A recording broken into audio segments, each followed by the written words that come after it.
يحكى ان كان في صياد قاعد لوحده على النهر مستني الفجر يطلع، لقى كيس جنبه مليان حجاره، فقال لما اتسلى شويه، فقام مسك اول حجر ورماه في الميه وقعد يرمي حجر ورا حجر ورا حجر، نزل بصوتهم وهما بيقعوا في الميه. عدى عليه راجل عجوز وبص له وقال له انت بتعمل ايه يا ابني؟ فقال له بتسلى. بص له العجوز وهز راسه ومشي. الخياط كمل حجر تاني والتالت يرمي مش حاسس بالوقت لحد ما نور الصبح طلع عليه، ومفضلش في الكيس غير حجر واحد بس. وهو بيرمي بص له بقى بيلمع، اتصدم كده ما كانش حجر، ده كان جوهره. يعني الكيس ما كانش مليان حجاره، ده كان مليان جواهر. وهو طول الليل كان بيرميها في النهر من غير ما يحس. الراجل العجوز في طريقه وهو راجع قام شايفه زعلان وعمال بيعيط، فراح له وقال له انت زعلان ليه؟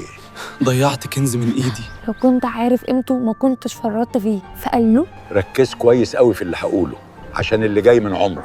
كيس الجواهر ده كان عمرك، وانت كنت بتضيعه حجر ورا حجر، يوم ورا يوم، من غير ما تحس، بتشتت من غير فايده. وصوت الميه اللي كان بيسليك ده كان هو متاع الدنيا وشهواتها اللي شغلتك عن قيمه اللي في ايدك. والليل ده كان الغفله، ولما النور طلع دي كانت لحظه الوعي، لما الغفله بتروح والحقيقه بتبان، بس بعد ما بيكون الوقت فات ومبقاش في رجوع. اما الجوهره الاخيره دي فدي اللي باقي من عمرك. كل ساعه بتعدي في حياتك مش مجرد وقت، دي جوهره. وانا واحده من الناس ضيعت جواهر كتير، بس المهم ان الشمس طلعت قبل ما الكيس يخلص. انت كمان ما تستناش الشمس تطلع بعد فوات الاوان، الحق اللي باقي من الجواهر بتاعتك واستغل كل لحظه قبل ما ترميها بايدك.